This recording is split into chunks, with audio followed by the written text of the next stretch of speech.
What is up, guys? Power Fist here. So I wanted to show you my first League start character in Betrayal.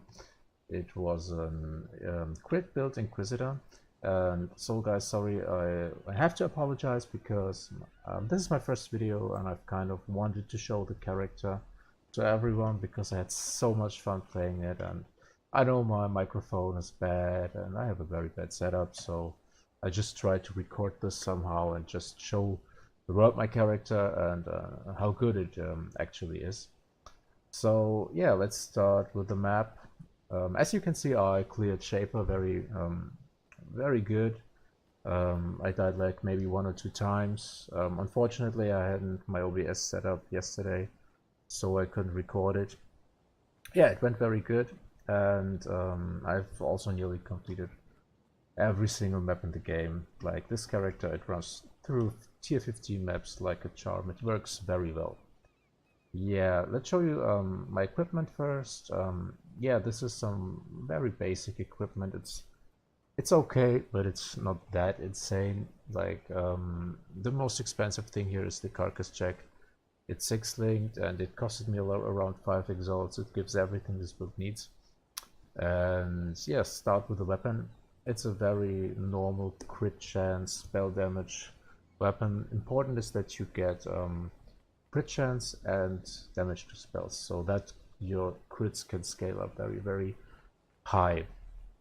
The helm is very basic, so Winter's it was very important that you get the Winter's Orb increased damage, so that will help your DPS a lot and some life and resistance. So you can go for energy shield, you can go for armor. It's like whatever. It's just get a normal helm.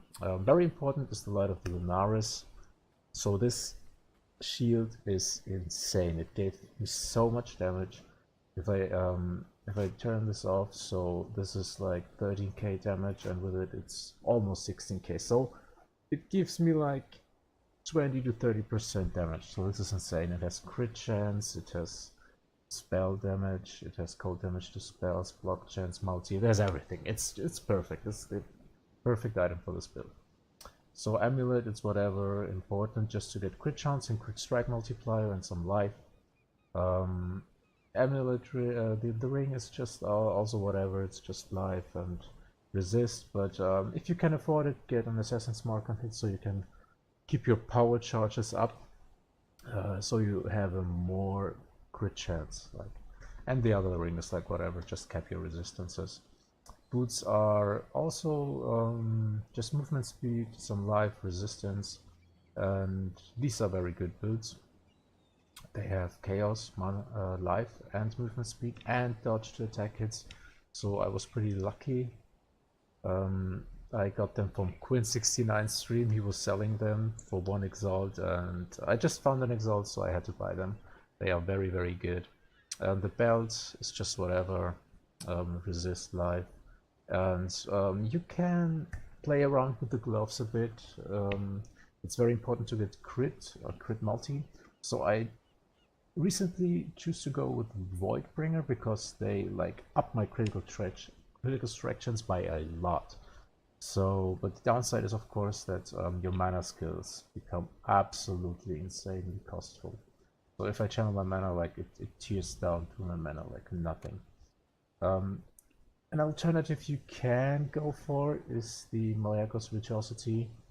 Gives you attack speed, what is good for your shield charge when you are actually running through the maps.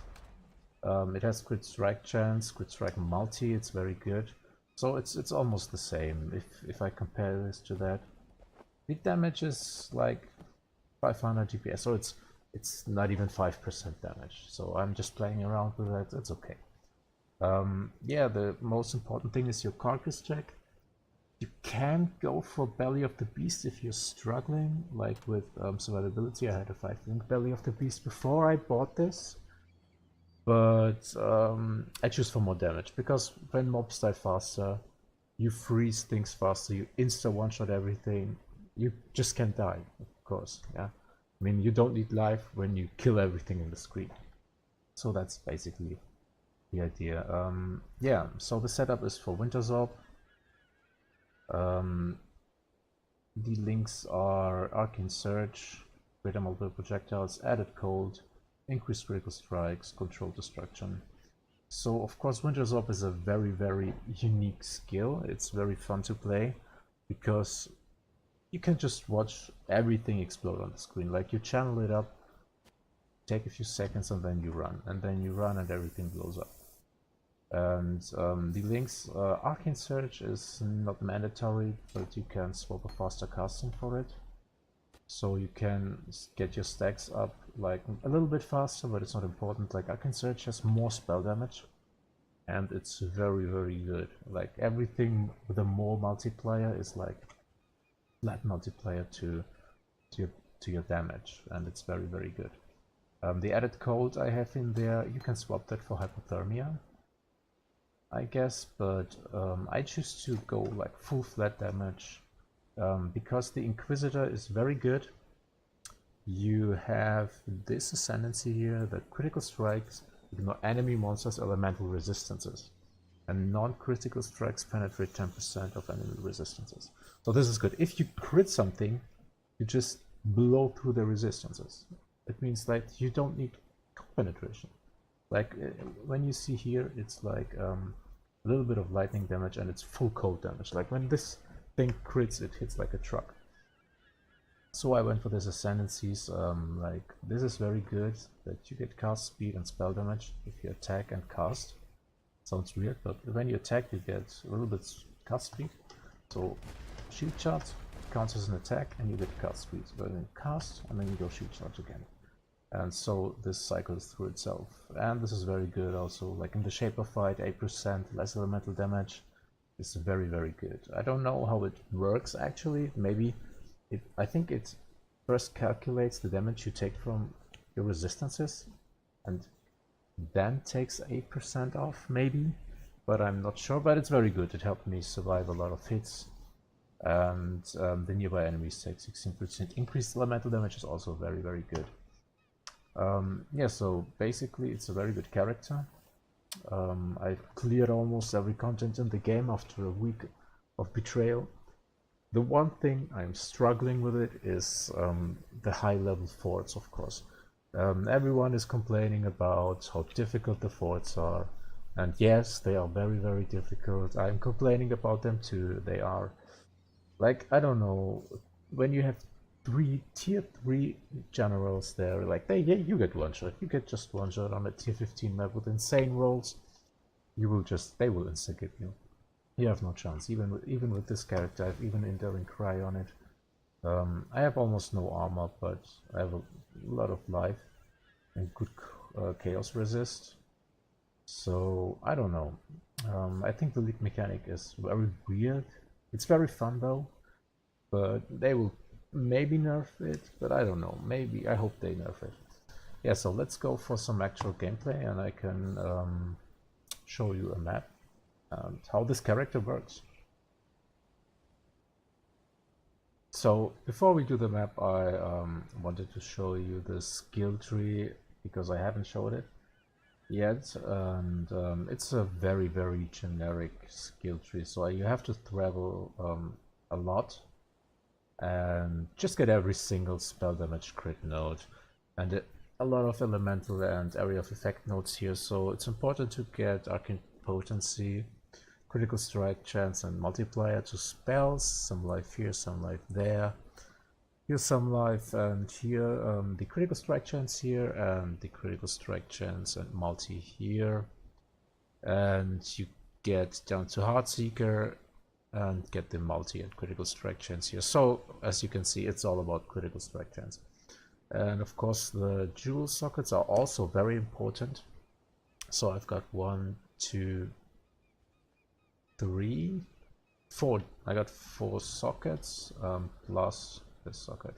So I have 5 sockets, and every socket has to be with crit, multi, and crit chance or damage. Like you can go for life, but it will be very expensive when you get some life at this point with some damage, with actual damage nodes. So you can just go full crit multi nodes.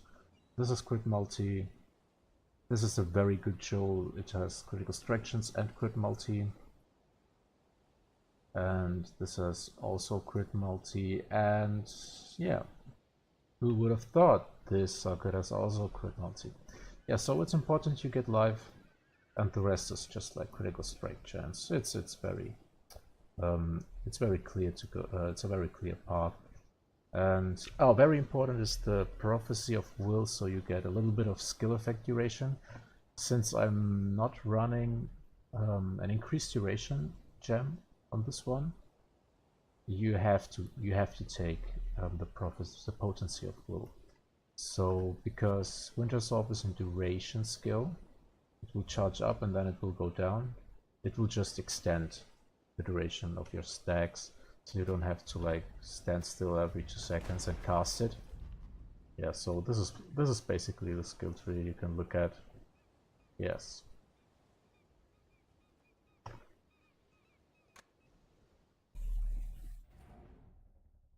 So here we are at the tier 15 map. It's a very normal road map, and the unique boss has a little bit of live physical damage reduction, so it should be pretty easy.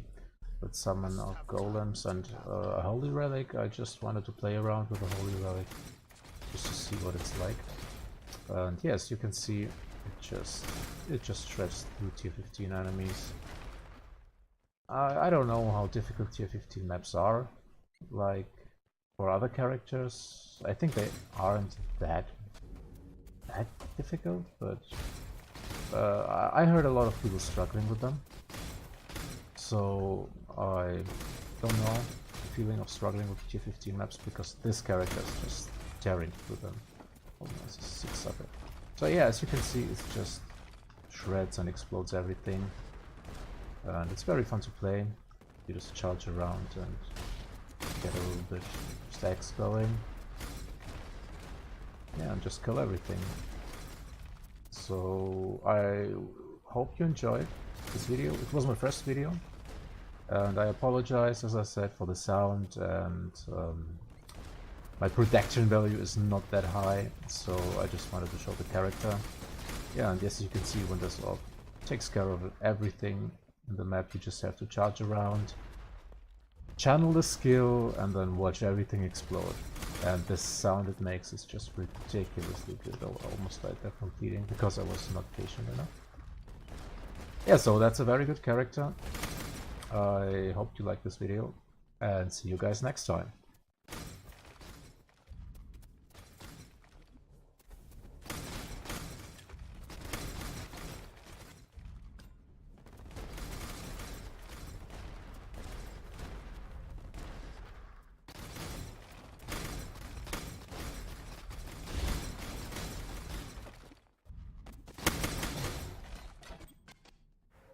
Still sane, Exile.